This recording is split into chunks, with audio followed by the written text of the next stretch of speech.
اور آخری اشرا ہے۔ اگر اس تعلق سے بھی آپ کوئی سوال کرنا چاہتے ہیں تو ضرور ہمارے اس پروگرام میں شامل ہو جائیے، اور بلا مذہب مسلک کے اختلافات کو چھیڑنے کے بغیر آپ صرف اپنے ہی مسائل جو روز مرہ میں آپ کو یہ بھی بات بتانا چاہوں گا کہ طہارت کے اندر ہمارے کئی مسائل ہوتے ہیں، غسل کے اندر کئی ہمارے مسائل ہوتے ہیں، وضو کے اندر ہوتے ہیں، نمازوں کے اندر، تو یہ روز ہم پر پریکٹیکل کرنے والی چیزیں ہیں۔ ہم اس کو پوچھنے سے تھوڑا تو شرما جاتے ہیں یا پھر ہم پوچھنا نہیں چاہتے، تو یہ اگر آپ شرمانا چھوڑ کر ڈائریکٹلی کمنٹ کے ذریعے آپ ہم سے سوال کر لیں طہارت یا حالت جنابت یا عورتوں کی جو مخصوص ایام ہوتے ہیں، یا پھر آپ وضو کے اندر کوئی چیز ایسی چھوٹ جاتی ہے تو اس کے تعلق سے بھی آپ بالکل ہم سے ضرور سوال کریں، تاکہ آپ کا سوال کرنا، میں یہاں پر اس سوال کو شامل کرنا، اس کے بعد مفتی صاحب کے ذریعے جواب طلب ہو جانا، اس میں کافی سارے لوگوں کا فائدہ ہوتا ہے۔ تو یہ ناظرین کرام، میں بلا تاخیر سب سے پہلے جتنے بھی لوگ مجھے سلام کر رہے ہیں ان سبھی کو وعلیکم السلام ورحمۃ اللہ وبرکاتہ۔ اور رہا مسئلہ انشاءاللہ جو سوالات آئیں گے ضرور ہم انشاءاللہ اس کو مکمل کرتے جائیں گے، لیکن میں اس سے قبل مولانا سے یہ سوال کرنا چاہوں گا کہ ابھی فی الحال آخری اشرا ہے، لوگ تاخرات میں ہیں آج، اگر اب جو وقت بچا ہے، جتنا بھی وقت بچا ہے، تو کیا یہ تاخرات کا جو انتہائی وقت ہوگا کب تک ہوگا، اور اس کے اندر کیا ہم کو ذکر اذکار کرنا چاہیے؟ بسم اللہ الرحمن الرحیم، نحمده ونصلی ونسلم علی رسوله الکریم وعلی آلہ طیبین الطاہرین واصحابہ الاکرمین اجمعین وعلی من تبعهم بإحسان الی یوم الدین، اما بعد۔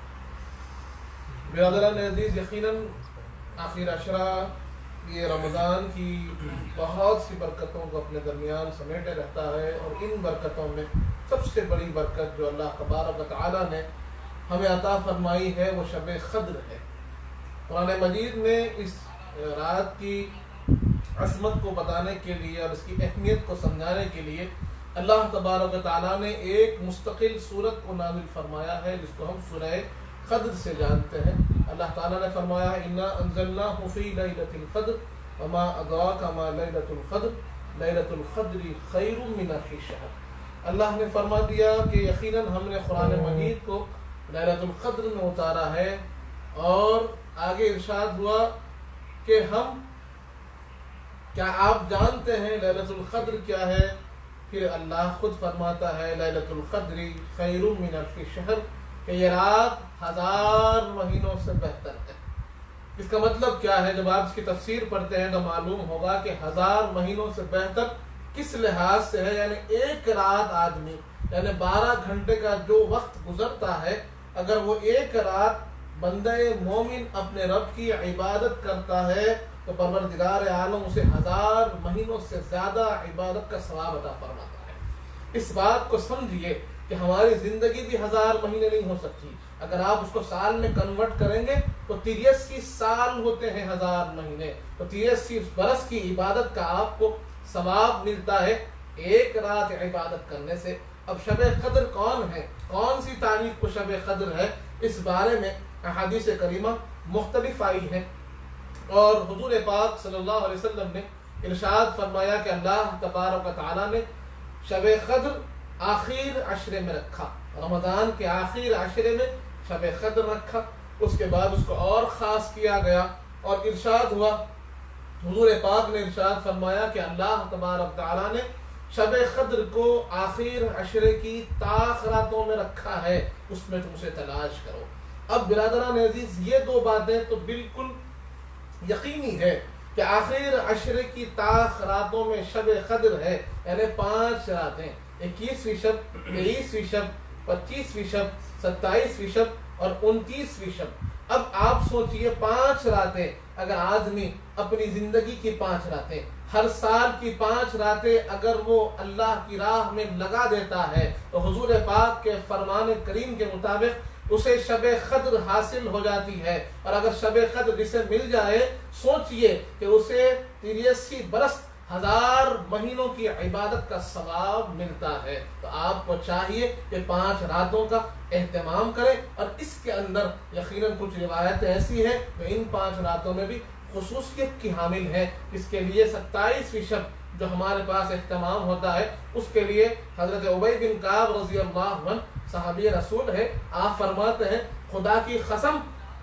شب قدر 27ویں شب ہے۔ صحابی رسول کا قسم کھانا اور اتنی شدت سے بولنا یقیناً بڑی اہمیت کا حامل ہوتا ہے، تو 27ویں شب کو خوب اہتمام کیجیے۔ حضرت ابن عباس رضی اللہ عنہما نے فرمایا کہ شب قدر 27ویں شب ہوتی ہے، آپ نے قرآن سے بھی ثابت کیا، احادیث کریمہ سے بھی ثابت کیا، اور اللہ کے قدرت کے نمونوں کو آپ نے پیش کیا اور اس سے بھی ثابت کیا کہ شب قدر 27ویں شب ہے، تو 27ویں شب کو خوب اہتمام کیجیے، لیکن دوسری طاق راتوں کو جانے نہ دیجیے، اس میں بھی خوب اہتمام کیجیے۔ حضور پاک نے فرما دیا کہ 5 راتوں میں سے شب قدر ایک برابر ہوتی ہے، تو ہمارا کام ہے کہ اس میں اللہ کو یاد کریں، ذکر و اذکار کریں، تراویح کی پابندی کیجیے، تہجد کی پابندی کیجیے، اللہ کا ذکر، لا الہ الا اللہ کا ذکر کیجیے، اور اس کے ساتھ ساتھ اپنی مغفرت طلب کیجیے، اپنے گناہوں سے بخشش طلب کیجیے، اپنے آپ کی، اپنے مرحومین کی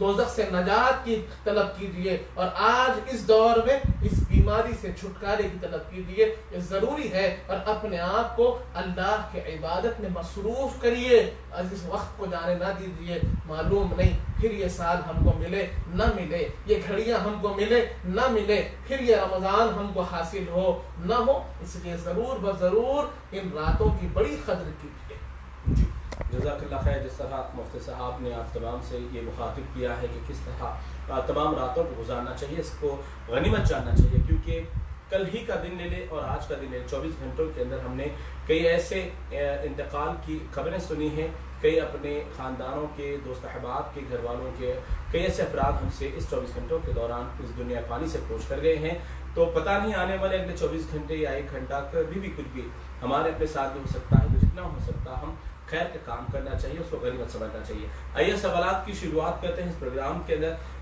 مصطفیٰ قادری صاحب کا سوال ہے کہ تہجد اور قیام اللیل میں کیا فرق ہے؟ بسم اللہ الرحمن الرحیم۔ یہ دونوں نمازیں تقریباً ایک ہی وقت میں پڑھی جاتی ہیں، ان دونوں کے اندر نیت کا فرق ہے، اور تہجد کے ساتھ کیونکہ یہ بتایا گیا ہے کہ اس کے اندر کچھ دیر کا سونا یہ شرط ہے، یعنی آدمی عشاء کی نماز کے بعد کچھ دیر آرام کر لے، اس کے بعد جب رات کی نماز کے لیے کھڑا ہوتا ہے تو اس کو تہجد کہتے ہیں، کیونکہ اللہ تبارک و تعالیٰ نے قرآن مجید میں جہاں پر تہجد کا ذکر فرمایا تو حضور پاک کو فرمایا کہ اے میرے حبیب کچھ دیر آرام کریے پھر تہجد ادا کیجیے، تو اس لیے اس کو تہجد کے ساتھ خاص کیا گیا۔ اور اگر کوئی آرام نہیں کرتا ہے، رات بھر اللہ کی عبادت میں لگا ہوا ہے، رات ساری اللہ کے ذکر میں، اللہ کی عبادت میں، نمازوں میں گزار رہا ہے بغیر سوئے کے، تو اس رات کی عبادت کو قیام اللیل کہتے ہیں۔ جی جزاک اللہ خیر۔ اسی طرح سجدے کی اگر آیت بار بار آتی ہے تو کیا ہر بار اس کو سجدہ کرنا ضروری ہوگا؟ بسم اللہ الرحمن الرحیم۔ یقیناً ہم جانتے ہیں کہ قرآن مجید میں 14 سجدے ہیں، اور جہاں اگر سجدے کی آیت آپ کے سامنے پڑھی جائے، آپ اس کو سنیں یا آپ اس کی قرات کریں، تو پھر جب آپ سنیں گے یا قرات کریں گے تو ہم پر سجدہ واجب ہے۔ ہاں، اس کے اندر تھوڑا سا آپ کو رخصت ضرور ہے کہ اگر آپ ایسی موقع پر ہیں، ایسی جگہ پر ہیں جہاں پر آپ سجدہ نہیں کر سکتے ہیں تو اس کو بعد میں بھی آپ ادا کر سکتے ہیں، لیکن آپ سننے کے بعد آپ پر سجدہ کرنا واجب ہے تو آپ کو کرنا چاہیے۔ جی روسی کا ایک سوال ہے کہ تراویح کی 20 رکعت کی اگر نیت کرنے، پھر اس کے بعد اس 20 رکعت کے دوران کچھ رکعتیں باقی ہیں، تو کچھ کام کی وجہ سے یا بچوں کی وجہ سے اگر کچھ رکعتیں کم ہو جائے، باقی کی رکعتیں اگر ادا نہ ہو تو اس سے کیا ہوگا؟ بسم اللہ الرحمن الرحیم۔ یقیناً تراویح کی نماز یہ سنت ہے، اور سنت کو ادا کرنا ہر ایک مومن کے لیے ضروری ہے۔ اگر کسی بنا پر آپ نے 10 رکعتیں پڑھی ہیں اور اس کے بعد کچھ کام یا کوئی ایسا وجہ آپ کو عذر لاحق ہو گیا کہ آپ نمازیں مکمل نہیں کر سکے ہیں، تو یقیناً جو 10 رکعتیں آپ نے پڑھ لی ہیں یقیناً اس کا ثواب مل جائے گا۔ کوشش کریں کہ اس کو بعد میں ضرور مکمل کریں۔ ہاں، تراویح کی نماز کی قضا نہیں ہوتی، اگر چھوٹ گئی ہے پھر قضا کا حکم نہیں ہوگا، لیکن عمدن چھوڑنے سے آدمی گناہ گار ہوگا۔ جی عظیم احمد عباس صاحب کا ایک سوال ہے کہ کیا نیکیاں، جو اکثر لوگ نیکیاں کمانے کے لیے بہت سارے کام کرتے ہیں، لوگوں کے پیٹ بھرواتے ہیں، سب کافی ساری چیزیں کرتے ہیں، لیکن تمام نیکیاں ایک طرف ہیں، لیکن وہ شخص نماز نہیں پڑھتا، بے نمازی ہے، تو یہ قیامت کے دن اس کے ساتھ کیا معاملہ ہوگا؟ بسم اللہ الرحمن الرحیم. ایک بات یاد رکھیں کہ ہر عمل کا اپنا ایک مقام. اعمال کے اندر فرائض کا سب سے زیادہ اہم مقام ہے، اس کے بعد سنت مؤکدہ، پھر غیر مؤکدہ، پھر نوافل کا. تو اگر کوئی شخص نفل نماز میں، نفل عبادات میں، نفل کاموں میں اپنے آپ کو لگایا ہوا ہے اور اس کے بعد وہ دیکھ رہا ہے کہ وہ فرض نماز اس سے چھوٹ رہی ہے، فرض اعمال اس سے چھوٹ رہے ہیں، تو پھر آپ کو یہ بات سوچنی چاہیے کہ یہ شیطان کی طرف سے ہے. یہ شیطان کی طرف سے ہے، کیونکہ اکثر اکابر علماء کرام نے اس بات کو سمجھایا ہے، اس بات کو بتایا ہے کہ جب شیطان آپ کو گناہ کی طرف نہیں لے جاتا ہے تو کم سے کم یہ کوشش کرتا ہے کہ آپ کو فرض سے ہٹا کر نفل میں لگا دے. تو سب سے پہلی پوچھ جو آپ کو کی جائے گی وہ آپ کے فرائض کی ہے. نفل نمازیں، نفل عبادات، صدقات، خیرات کے بعد میں ہے. فرض نماز سب سے اہم چیز ہے، فرض روزہ سب سے اہم چیز ہے. یہ آپ کے دین کے ستون ہیں، دین کے پلرز ہیں جن کے اوپر آپ کا دین کھڑا ہوتا ہے. تو پہلا سوال آپ کو آپ کے فرائض کا ہوگا. اس لیے میں خواہش کرتا ہوں نفل کام کرتے رہیں، صدقات خیرات کرتے رہیں یقیناً، لیکن فرائض کی طرف توجہ زیادہ دیں. جی جزاک اللہ خیر. ایک اور سوال ہے حبیب عبد القادر صاحب کی جانب سے کہ بیوی بھی حبیب ہے، یعنی حبائب جو ہوتے ہیں تو بیوی بھی حبائب میں سے ہے اور شوہر بھی حبائب میں سے، لیکن شوہر کا انتقال ہوگا اور شوہر پر کافی قرض ہے، تو کیا رشتہ دار یا سگے بھائی وغیرہ ان کے بچوں کو زکوٰۃ کے پیسے دے سکتے ہیں؟ بسم اللہ الرحمن الرحیم. یہ بات کو سمجھنا چاہیے کہ حبیب ہو، سید ہو، شاہ ہو، یہ اکثر یہ سادات اکرام کے ہی لیے استعمال ہونے والے القاب ہیں. کہ جیسے یہاں پر بر صغیر میں سید کہتے ہیں، ہم دیکھتے ہیں کہ پڑوسی ملک میں شاہ کہتے ہیں، اور اسی طرح جب ہم عرب یعنی حضرمی جگہوں پر جاتے ہیں، یمن وغیرہ جاتے ہیں تو وہاں پر حبیب کہتے ہیں اور کہیں پر شریف کہتے ہیں. تو ہمارا کام یہ ہے کہ حضور پاک کی نسل پاک سے جو لوگ ہیں، حضور کی آل سے جو لوگ ہیں، ان کو زکوٰۃ نہیں دے سکتے. جب بیوی بھی حبیب ہے، شوہر بھی حبیب ہیں، تو بچے بھی حبیب ہیں. تو یہ بھی سادات اکرام ہیں اور سادات اکرام کو ہم زکوٰۃ نہیں دے سکتے.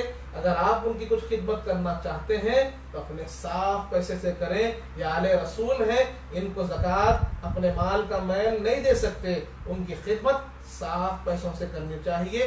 سادات کو زکوٰۃ نہیں دے سکتے. حبیب کے بچے بھی حبیب ہوتے ہیں اور حبائب کو زکوٰۃ نہیں دے سکتے. جی جزاک اللہ خیر. احمد رضا خان صاحب کا ایک سوال ہے کہ حدیث شریف کے اندر ضعیف حدیث صحیح حدیث میں فرق کیا ہے؟ بسم اللہ الرحمن الرحیم. اکثر لوگ اس بارے میں تھوڑا سا تجسس کا شکار ہوتے ہیں کہ بھائی صحیح حدیث، حسن حدیث، ضعیف حدیث یہ کیا ہے. تو اس کا مطلب اس کا تعلق جو ہے یہ متن سے کم ہوتا ہے، سند سے زیادہ ہوتا ہے. اس بات کو سمجھنے کی ضرورت ہے. متن یعنی جو حضور پاک نے فرمایا، سند یعنی وہ چین ہے، وہ راوی ہیں جو ہم تک اس حدیث کو پہنچا رہے ہیں. یعنی کسی سے کسی نے سنا، کسی نے کسی سے سنا، کسی نے کسی سے سنا. یہ چین چلتی ہے، راویوں کی چین چلتی ہے جو حضور پاک تک جا کر جڑتی ہے. تو اگر یہ راویوں کے درمیان میں سب کے سب نیک ہیں، جن کا حفظ بھی اچھا ہے، جو خبیر الضبط بھی ہیں، جن کی عدالت تقوی پرہیزگاری بھی اچھی ہے، جو سچے ہیں، ایسے راوی پوری چین ایسے راویوں کی اگر آئے، پوری سند اچھے راویوں کی، متقی راویوں کی، خبیر الحفظ راویوں کی آئے تو پھر وہ سند صحیح ہوگی. اب اس کے اندر اگر کوئی ایک ایسا شخص آ جائے جس کا حافظہ کمزور ہے یا اس کے اوپر جھوٹ کا الزام ہے، اگر وہ کبھی کسی اور معاملے میں بھی جھوٹ بولا ہے، تو محدثین اکرام نے نقل کرنے میں، حدیث پاک کو نقل کرنے میں اتنا احتیاط رکھا ہے کہ اگر شائبہ بھی ہو، کہیں پر شک ہو جھوٹ کا، تب بھی انہوں نے ان سے اگر حدیث لے بھی لی تو کہا کہ نہیں، ان کے حدیث کے اندر ضعف یعنی کمزوری ہے، کیونکہ ان کے حافظے میں کمزوری ہے، اس وجہ سے کمزوری آ جاتی ہے. اگر ان کے اندر یعنی کیفیت کے اندر، ان کے اخلاق کے اندر کہیں پر جھوٹ کا شائبہ ہے تو بھی انہوں نے کمزور کہہ دیا. تو راوی کی اچھائی، راوی کی قوت حفظ، راوی کی عدالت کے لحاظ سے حدیث کو صحیح یا ضعیف کہتے ہیں. جزاک اللہ خیر۔ نبیل کی طرف سے ایک سوال ہے کہ جس طرح اگر ہم کوئی نفل نمازیں پڑھتے ہیں چھوٹے چھوٹے سورہ کے ساتھ ایک ایک رکعت میں 4 سورہ پڑھ لیتے ہیں، تو کیا ہر رکعت میں سورہ فاتحہ ستم تعوذ تسمیہ اور باللہ بسم اللہ پڑھنا ضروری ہے، اور اس کے بعد ہر ضم سورہ کے بعد بسم اللہ پڑھنا ضروری ہے کیا؟ بسم اللہ الرحمن الرحیم، اس کے اندر تھوڑا سا غور کرنے کی ضرورت ہے کہ امام اعظم ابو حنیفہ رحمۃ اللہ علیہ رضی اللہ عنہ کے پاس، یعنی جو حنفی حضرات ہیں ان کے لیے پہلے بات کر رہا ہوں کہ امام اعظم ابو حنیفہ رحمۃ اللہ علیہ کے پاس بسم اللہ الرحمن الرحیم یہ سورہ کا جز نہیں ہے، یہ فصل کے لیے آتا ہے۔ امام اعظم کی تحقیق میں کیا ہے کہ بسم اللہ الرحمن الرحیم یہ سورہ کا حصہ نہیں ہے، یہ فصل کے لیے آتا ہے۔ تو پھر جو حنفی حضرات ہیں تو ان کو ہر ایک سورہ کے بعد دوسرا سورہ اگر ملا رہے ہیں تو بسم اللہ الرحمن الرحیم پڑھنے کی ضرورت نہیں ہے۔ لیکن جو شافعی ہے، جو امام شافعی رحمۃ اللہ علیہ کے متبع ہیں، امام شافعی کی تحقیق میں آپ فرماتے ہیں کہ بسم اللہ الرحمن الرحیم یہ سورہ کا جز ہے، سورہ کا حصہ ہے۔ اس لیے اگر ہم شافعی امام کے پیچھے پڑھتے ہیں تو دیکھتے ہیں کہ وہ سورہ فاتحہ سے پہلے بھی بسم اللہ الرحمن الرحیم زور سے پڑھتے ہیں، کیونکہ امام شافعی کے پاس کیا ہے کہ بسم اللہ الرحمن الرحیم یہ سورہ کا حصہ ہے۔ تو اب جو شافعی پڑھیں گے تو پھر وہ ہر سورہ سے پہلے بسم اللہ الرحمن الرحیم پڑھیں گے۔ جزاک اللہ خیر۔ سراج صاحب کی طرف سے ایک سوال ہے، عشاء فجر کی نماز دونوں کو اگر ملا کر پڑھنے کے فضائل کیا ہے؟ بسم اللہ الرحمن الرحیم، یہ بات کو سمجھنا چاہیے کہ جیسے ہم نے کل تھوڑی تفصیل کے ساتھ آپ کو جمع بین الصلاتین کا طریقہ اور اس کا مسئلہ سمجھایا تھا کہ اگر جو ہمارے پاس اکثر لوگ حنفی ہوتے ہیں تو احناف کے پاس جمع بین الصلاتین یہاں یعنی عام حالات میں جمع بین الصلاتین نہیں کر سکتے ہیں۔ صرف حج کے دوران حنفیوں کو جمع بین الصلاتین کی اجازت امام اعظم نے دی ہے، اور اس کی تحقیق بھی وہ حدیث سے پیش کرتے ہیں۔ جب کبھی ہم امام اعظم کا نام لے تو یہ بات سمجھ لیجئے کہ وہ حدیث و قرآن کے ذریعے ہی مسئلے کو سمجھاتے ہیں، اور امام شافعی بھی سمجھاتے ہیں تو حدیث و قرآن کے روشنی میں ہی مسئلے کو سمجھاتے ہیں۔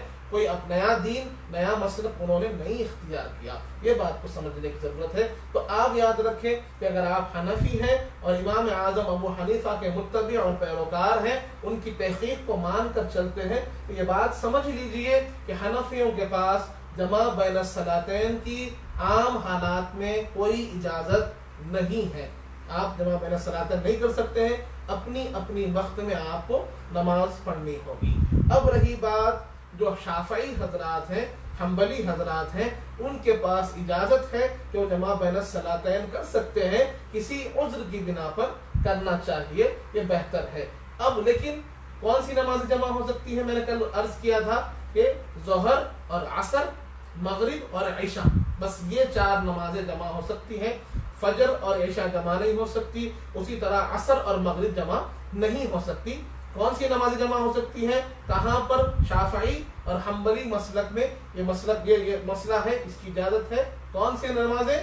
ظہر اور عصر، مغرب اور عشاء، بس فجر جمع نہیں ہو سکتی۔ جزاک اللہ خیر۔ اجمیری بیگم کا ایک سوال ہے کہ کیا کوئی کام کے لیے اگر نماز سے قبل آدھا گھنٹہ پہلے یا اذان سے پہلے بھی جانا ہو تو کیا نماز ادا کر لے سکتے ہیں؟ نماز کے وقت سے پہلے اذان اور نماز کا وقت جو ہے ظہر کی غالباً اگر 1 بجے اذان ہے، کیا ہم 12:30 بجے نماز پڑھ سکتے ہیں؟ بسم اللہ الرحمن الرحیم، آپ کو یہ بات جاننی چاہیے کہ کسی بھی نماز کو ادا کرنے کے لیے اس کا وقت ہونا ضروری ہے، اس کے وقت میں ادا کرنا ضروری ہے۔ اذان تو یہ آپ کو مسجد کی طرف بلانے کی طرف ہے، لیکن وقت جو ہو جاتا ہے، آپ وقت کو دیکھیں گے، جیسے آپ کو معلوم ہے کہ فجر کا وقت کب شروع ہوتا ہے؟ فجر کا وقت شروع ہوتا ہے صبح صادق سے، صبح صادق سے فجر کا وقت شروع ہوتا ہے، تو کب تک؟ طلوع آفتاب تک۔ اس کے بعد زوال سے لے کر آپ کا جو سایہ ہے وہ 2 مثل ہو، وہاں تک ظہر کا وقت ہوتا ہے۔ جب سایہ 2 مثل ہو جائے تو وہاں سے عصر کا وقت شروع ہوتا ہے، اور پھر کب تک رہتا ہے؟ غروب آفتاب تک۔ جب آفتاب غروب ہو جائے تو وہاں سے مغرب کا وقت شروع ہوتا ہے، کب تک رہتا ہے؟ شفق ابیض کے غائب ہو جانے تک۔ شفق ابیض جب غائب ہو جاتی ہے تو وہاں سے عشاء کا وقت شروع ہوتا ہے، اور وہ رہتا ہے طلوع صادق تک رہتا ہے، صبح صادق تک عشاء کا وقت رہتا ہے. تو عشاء کا وقت، فجر کا وقت، ظہر کا وقت جیسے شروع ہوتا ہے، اذان ہو یا نہ ہو آپ نماز پڑھ سکتی ہیں، لیکن نماز پڑھنے کے لیے وقت کا ہونا ضروری ہے. اذان کا ہونا ضروری نہیں، وقت کا ہونا ضروری ہے. جی مشتبہ صاحب کی طرف سے ایک اور سوال، روسی کا ایک اور سوال ہے کہ وطر سے قبل اگر ہم تہجد کی نماز پڑھ، عشاء کی نماز ہو گئی، تراویح ہو گیا، اس کے بعد ہم یاد آ گیا 12-1 بجے تہجد ادا کر لیے، پھر اس کے بعد وطر ادا کریں، یا پھر وطر پڑھنے کے بعد تہجد پڑھنے کے بعد پھر ضروری ہے کہ وطر پڑھنا؟ بسم اللہ الرحمن الرحیم. ایک حدیث پاک ہم کو ملتی ہے جہاں پر حضور پاک صلی اللہ علیہ وآلہ وسلم نے ارشاد فرمایا کہ تم وطر کو اپنی آخر نماز بناؤ، وطر کو اپنی آخر نماز بناؤ. تو جو لوگ تہجد کے پابند ہیں اور جو تہجد پڑھنے والے لوگ ہیں جن کو یقین ہے ہاں بھائی انشاءاللہ میں تہجد ادا کروں گا، تو ان کے لیے بہتر ہے کہ وطر کو تاخیر کے تہجد کے بعد پڑھیں. ہاں جو لوگ یقین نہیں ہے کہ ہاں اٹھیں گے تہجد پڑھیں گے کہ نہیں پڑھیں گے، تو ان کے لیے بہتر ہے کہ وہ تراویح کے بعد وطر پڑھ لیں، بعد میں تہجد پڑھیں. ہاں تہجد کے بعد اگر حدیث پاک کی روشنی میں اپنی وطر کی نماز کو آخر بناتے ہوئے دہرانا چاہتے ہیں تو دہرا سکتے ہیں، لیکن دہرانا ضروری نہیں ہے. اگر آپ تراویح کے بعد بھی وطر پڑھ لیے ہیں تو کافی ہے. جتنے ناظرین سلام کر رہے ہیں ان سبھی کو وعلیکم السلام ورحمۃ اللہ وبرکاتہ. مفتی صاحب کی طرف سے بھی، میری جانب کی سے بھی، اور ہماری تمام ٹیم کی طرف سے بھی میں وعلیکم السلام ورحمۃ اللہ وبرکاتہ. آپ تھوڑا سا اپنے سوال کے لیے انتظار کریے، کیونکہ جو ہم سیریل وائز سوال لے رہے ہیں اس کے لیے ان کا جواب طلب ہونے تک تھوڑا سا آپ کو انتظار کرنا ضروری ہوگا. کنٹینیوسلی جس طرح سوال پہ سوال کیا جا رہا ہے، تھوڑا سا آپ اس چیز کا خاص خیال رکھیں، انشاءاللہ صبر رکھیں اور ہر چیز کے آپ کا سوال کا جواب ضرور دیں گے. تو آئیے ایک اور سوال کرتے ہیں یہاں پر، کیا سگے بھائی بہن کو زکوٰۃ دے سکتے ہیں؟ بسم اللہ الرحمن الرحیم. سگے بھائی بہن اگر مستحق ہو اور غیر سادات ہو تو پھر ان کو آپ زکوٰۃ دے سکتے ہیں. ہاں لیکن والدین کو اوپر تک، یعنی دادا دادی، نانا نانی، والد والدہ، ان کو زکوٰۃ نہیں دے سکتے. اسی طرح بیٹا بیٹی، پوتا پوتی، نواسا نواسی، نیچے تک، یعنی آپ کے اصول اور آپ کے فروع نیچے تک ان کو زکوٰۃ نہیں دے سکتے. بھائی بہن کو زکوٰۃ دے سکتے ہیں اگر وہ مستحق ہیں اور غیر سادات ہیں. جی جزاک اللہ خیر. اور ایک فریدی صاحب کی طرف سے ایک سوال ہے کہ اکثر فجر کی نماز جب ہو جاتی ہے تو اس کے بعد کوئی بھی نماز پڑھنے کے لیے منع کیا گیا، لیکن کیا اس کے فوراً بعد جو اعلان کیا جاتا ہے کہ صلاۃ الجنازہ فرض الکفایہ، تو یہ اعلان کرنے کے بعد وہ کیا نماز ادا کرنا ضروری ہے یا نہیں؟ بسم اللہ الرحمن الرحیم. یہ جو ممنوع اوقات آپ کو بتائے گئے ہیں، یہ سجدے والی، رکوع والی جو نماز ہوتی ہے اس کے لیے ہے. نماز جنازہ کو اس میں ادا کر سکتے ہیں، اس میں کوئی قباحت، کوئی رکاوٹ نہیں ہے. جزاک اللہ خیر. شیئر مارکیٹ میں برہان قادری کا سوال ہے کہ شیئر مارکیٹ میں جب انویسٹ کیا جاتا ہے تو اس سے جو فائدہ حاصل ہوتا ہے وہ حلال ہے یا حرام ہے؟ بسم اللہ الرحمن الرحیم. شیئر مارکیٹ جو آج کل کا نئے انداز کا بزنس ہے، اس کے اندر جب آپ انویسٹ کرتے ہیں تو اس بات کو خیال رکھنا ہوگا، اس بات کا آپ کو یقینی خیال رکھنا ہوگا کہ آپ کس چیز کے شیئرز خرید رہے ہیں، کون سی کمپنی ہے اور کمپنی کیا چیز کرتی ہے، کیا چیز بناتی ہے.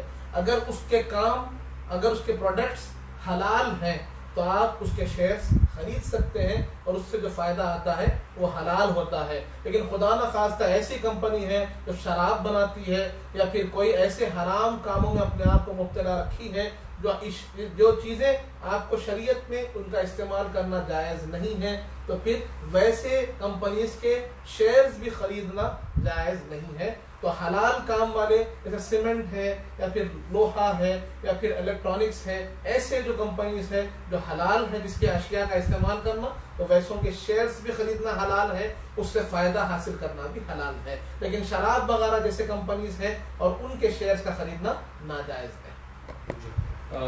کچھ سوال سے قبل عبدالرب صاحب کا ایک سوال لے لیتے ہیں، کیا ہر نماز میں امام کے پیچھے سورہ فاتحہ پڑھنا ہوتا ہے؟ بسم اللہ الرحمن الرحیم. ہم نے اس بارے میں سمجھتا ہوں کہ 3-4 بار عرض کیا ہے، آپ سے پھر ایک مرتبہ ضرور عرض کریں گے کہ امام کے پیچھے جو سورہ فاتحہ پڑھنا ہے اگر آپ امام شافعی امام احمد بن حنبل کے پیروکار ہیں تو ان کی تحقیق میں حدیث پاک کی روشنی میں انہوں نے اس مسئلے کو ثابت کیا ہے کہ حضور پاک نے فرمایا لا صلاۃ الا بفاتحۃ الکتاب، جب تک سورہ فاتحہ نہ پڑھا جائے گا نماز مکمل نہیں ہوگی۔ تو اس لیے امام شافعی اور امام احمد بن حنبل فرماتے ہیں کہ امام کے پیچھے بھی سورہ فاتحہ پڑھنے کی اجازت ہے، پڑھنا چاہیے۔ اور امام اعظم ابو حنیفہ رحمۃ اللہ علیہ جو امام اعظم ہے اور آپ کے جو پیروکار ہیں جو حنفی حضرات ہیں، ان کے لیے امام اعظم کی تحقیق میں امام کے پیچھے سورہ فاتحہ پڑھنے کی ضرورت نہیں۔ آپ نے بھی حدیث پاک پیش کی اور آپ نے فرمایا کہ حضور پاک نے فرمایا قراءۃ الامام قراءۃ لہ، کہ امام کی قراءت مقتدی کی قراءت کے لیے کافی ہے۔ تو اس حدیث پاک کی روشنی میں امام اعظم ابو حنیفہ نے کہا کہ مقتدی کو امام کے پیچھے نماز پڑھنے کی اجازت نہیں ہے، تو جو حنفی حضرات ہیں وہ امام کے پیچھے سورہ فاتحہ نہیں پڑھیں گے۔ جو شافعی حضرات ہیں وہ امام کے پیچھے سورہ فاتحہ پڑھیں گے۔ جی، شہنشاہ ہیومینٹی نے سوال کیا ہے کہ ناطقہ صاحب کیوں نہیں آ رہے ہیں؟ تو حالات دیکھ رہے ہیں کہ وبا کافی پھیلتی جا رہی ہے اور کافی لوگ اس سے اپنے آپ کو احتیاط میں رکھ رہے ہیں، تو ناطقہ صاحب بھی ہمارے احتیاط میں ہیں۔ تھوڑا سا حالات جیسے بھی معمول پر آ جائیں گے تو انشاءاللہ وہ پھر تشریف لائیں گے، دعا فرمائیے ان کے لیے بھی۔ ناظرین اکرام، ایک اور سوال ہے، جیسا کہ میں آپ سبھی سے کہہ رہا تھا کہ بھی سوال جواب میں تھوڑا سا یہ سوالات کو چھوڑ دیں۔ اب جو کرنا ہے اس 7 دنوں کے اندر ان سوالات کو اگر آپ پیش کریں گے تو بہتر ہوگا، کیونکہ ابھی جو ایام چل رہے ہیں زکوٰۃ کے مسائل کو لے کر کے، ابھی کس کو دینا، کہاں دینا، تو انشاءاللہ آخری لمحات میں اس کے اوپر ہم کچھ عرض کرنے کی کوشش کریں گے۔ تو یہ ایک سوال یہاں پر شامل کر لیتے ہیں کہ ہر رکعت میں ضم سورہ پڑھنا ضروری ہے کیا؟ 4 رکعت والی نماز میں۔ بسم اللہ الرحمن الرحیم۔ فرض نماز اگر آپ 4 رکعت والی پڑھ رہے ہیں تو فرض نماز کی پہلی 2 رکعتوں میں سورہ فاتحہ کے بعد ضم سورہ پڑھیں گے، اور آخر 2 رکعتوں میں فرض نماز کی آخر 2 رکعتوں میں آپ صرف سورہ فاتحہ پڑھیں گے، ضم سورہ پڑھنے کی ضرورت نہیں ہے۔ جی، جزاک اللہ خیر۔ احمد رضا خان صاحب کا ایک سوال ہے روسی، پھر میں آپ کو ایک بار مفتی صاحب کے سامنے سوال دوہرا دیتا ہوں، کیونکہ آپ کا جو سوال ہے تقریباً مفتی صاحب نے اسی پر جواب دیا، میں نے بھی سوال کو پھر وہی پیش کیا، لیکن پھر آپ پوچھتے ہیں کہ نہیں تراویح کا میرا سوال تھا کہ 20 رکعت کی نیت کے بعد کچھ کام کرنا ہے تو کر سکتے یا 2 رکعت کی نیت کرنا چاہیے؟ بسم اللہ الرحمن الرحیم۔ اگر کوئی شخص ابتداءً ہی 20 رکعت کی نیت کر چکا ہے اور اس کے بعد پھر وہ 2 رکعت کی کر نماز پڑھیں گے تو آپ کی جو نماز کاؤنٹ ہوتی ہے وہ 2 رکعت کی کاؤنٹ ہوتی ہے۔ ایسا نہیں ہو جاتا کہ آپ 20 رکعت کے لیے وہیں پر قید ہو جاتے ہیں، نہیں، جیسے آپ 2 رکعت پڑھیں آپ فری ہو جاتے ہیں۔ اگر کوئی کام کرنا بیچ میں آ جائے تو آپ اٹھ کر جا کر سکتے ہیں، پھر آ کر اپنی نمازوں کو مکمل کر سکتے ہیں، اس میں کوئی قباحت نہیں ہوگی، اس میں کوئی رکاوٹ نہیں ہوگی، کیونکہ ہم نے ایسے عرض کیا ہے کہ جو نیت ہے وہ دل کے ارادے کا نام ہے، جیسے جیسے آپ 2 رکعت پڑھتے جائیں گے ویسے ویسے آپ کی نیت شمار کی جائے گی۔ جی، احمد رضا صاحب کی طرف ایک سوال ہے کہ سود لے کر کاروبار کرنا کیسا ہے، کیونکہ اس کے پاس کوئی اور دوسری صورت نہیں ہے تو وہ کاروبار کو اور بھی مزید بڑھانا چاہتا ہے، تو کیا سود انٹرسٹ پر پیسہ لے کر چلا سکتا ہے؟ بسم اللہ الرحمن الرحیم۔ یہ بات یاد رکھیں کہ آپ اگر سود لے رہے ہیں تو یہ گناہ کبیرہ ہے، یہ حرام ہے، اور آپ اپنے جائز کاروبار جو چھوٹا ہی صحیح لیکن حلال و جائز ہے اس کو ایک حرام پیسے کے ساتھ آگے بڑھانا چاہتے ہیں۔ اور یہ بات بھی یاد رکھیں کہ اگر آپ 2 روٹی کم کھاتے ہیں، گھر چھوٹا ہوتا ہے، آپ کے گاڑی چھوٹی ہو، کوئی مذائقہ نہیں ہے، حلال کے ساتھ ہو، بہت بہتر ہے، کیونکہ ہمیں آخرت کا سامان کرنا ہے، یہ دنیا فانی ہے، فنا ہونے والی ہے۔ اس کے لیے یہاں پر آپ کو یہ پوچھ رہی ہوگی کہ آپ نے کتنا بڑا کاروبار کیا تھا، یہ ضرور پوچھ ہوگی کہ آپ نے حلال لقمہ کھایا یا اس کے اندر کوئی حرام چیز ملا لی ہے۔ تو سود لے کر کاروبار کرنا یہ منع ہے، یہ نامناسب ہے، یہ ناجائز ہے، نہیں کرنا چاہیے۔ اگر آپ کا کاروبار چھوٹا ہے، آپ کی نوکری چھوٹی ہے، اسی میں رہیے، اللہ اسی میں برکت عطا فرمائے گا۔ جی، جزاک اللہ خیر۔ یہاں پر ایک سوال اور ایک شامل کر دیں۔ شعیب صاحب، آپ جو سوال کر رہے ہیں 2 بار ہو گیا، کیونکہ تھوڑے سے ورڈز کی کمی ہے اس کے اندر، میں جہاں تک سمجھتا ہوں آپ جو پوچھنا چاہ رہے ہیں میں ایک بار دہرا دیتا ہوں، اگر آپ وہ صحیح ہے میں پھر بھی مفتی صاحب کو میں بتا دیتا ہوں۔ سوال شعیب صاحب آپ کا اگر وہ صحیح ہے تو آپ مجھے تھوڑا سا کمنٹ میں بتا دیں کہ ہاں صحیح ہے۔ آپ سوال کرتے ہیں کہ اگر کوئی قرآن کسی پوری نہیں سنائے تو کیا سنانا ضروری ہے؟ تو یعنی آپ یہ پوچھنا چاہتے ہیں کہ رمضان کے اندر اگر تراویح ہو یا پھر اپن کوئی قرآن سماعت وغیرہ میں بیٹھے ہیں لیکن اگر پوری نہیں سنائے تو کیا وہ پوری سننا ضروری ہوگا؟ بسم اللہ الرحمن الرحیم۔ قرآن مجید کے اندر یقیناً رمضان کے مہینے میں قرآن مجید کا ختم کرنا یہ سنت ہے اور کوشش کرنی چاہیے کہ ہم قرآن مجید ختم کریں، لیکن قرآن نے ہمیں بڑی آسانی دی ہے۔ اللہ تبارک و تعالیٰ نے قرآن مجید میں ارشاد فرمایا فَقْرَؤْا مَا تَيَسَّرَ مِنَ الْقُرْآنِ، کہ اگر جتنا تم کا آسان نظر آتا ہے اتنا قرآن تم پڑھ لو، تو اگر کسی وجہ سے قرآن مکمل نہیں ہوتا ہے تو یہ لازم و ضروری نہیں ہے کہ اس قرآن کو مکمل کیا جائے، کرے تو بہت بہتر ہے، ثواب بہت زیادہ ملے گا، لیکن اگر کسی مجبوری کے تحت نہیں کر پا رہے ہیں تو انشاءاللہ اللہ معاف کرنے والا ہے۔ ناظرین آپ کو یہاں پر میں اطلاع دیتے ہوئے اپنی بات کو آگے بڑھاتا چلوں، جیسا کہ سحری ٹائم روزانہ ایک ایک منٹ پیچھے ہوتا جا رہا ہے، تو ابھی سائرن کی آوازیں آ چکی ہے۔ اگر آپ کھانے پینے کی مصروفیات میں ابھی مشغول ہیں تو فوراً آپ اپنا کھانا پینا وہیں پر روک دیں، پانی پی کر آپ نیت دلی یا زبانی نیت باندھ کر آپ روزے میں شامل ہو جائیے۔ اور جو حضرات کو عادت ہے کہ سحر وغیرہ کے بعد برش وغیرہ کرنا پیسٹ کے ذریعے، تو میں ان سے گزارش کرتا ہوں کہ آپ افطار کے بعد برش کرنے بہتر ہوگا، کیونکہ اس کا جو مزہ ہے اس کی وجہ سے آپ کا حلق بھی سوکھے گا، اس کا مزہ بھی آپ کے زبان کے ذریعے حلق کے ذریعے اترتا جائے گا، تو اس سے تھوڑا سا روزے میں کراہیت ہو جائے گی۔ تو آپ اس کی جگہ بہتر ہے مسواک کر لیں، اس سے کئی سارے فوائد ہیں، اس کے آپ کو ثواب بھی ہے اور آپ وہ جو کراہیت والا روزہ ہے اس سے بھی آپ محفوظ ہو جائیں گے۔ تو ناظرین یہاں پر آپ پانی وغیرہ پی کر اپنے سحری کو مکمل کر لیں۔ آئیے سوالات کی طرف پڑھتے ہیں۔ معافی چاہتا ہوں جہانگیر صاحب، آپ کا سوال تھوڑا لیٹ لیا ہوں، ابھی شامل کرتے ہیں آپ کا سوال کہ امام کے پیچھے چھوٹے ہوئے جو رکعتیں ہیں اس کو کس طرح ادا کرنی چاہیے؟ غالباً اگر 4 رکعت کی نماز ہے، 2 رکعت امام کے ساتھ آخری والی ملی، 2 رکعت پہلے کی چھوٹ گئی، تو کیسے ادا کرنا چاہیے؟ بسم اللہ الرحمن الرحیم۔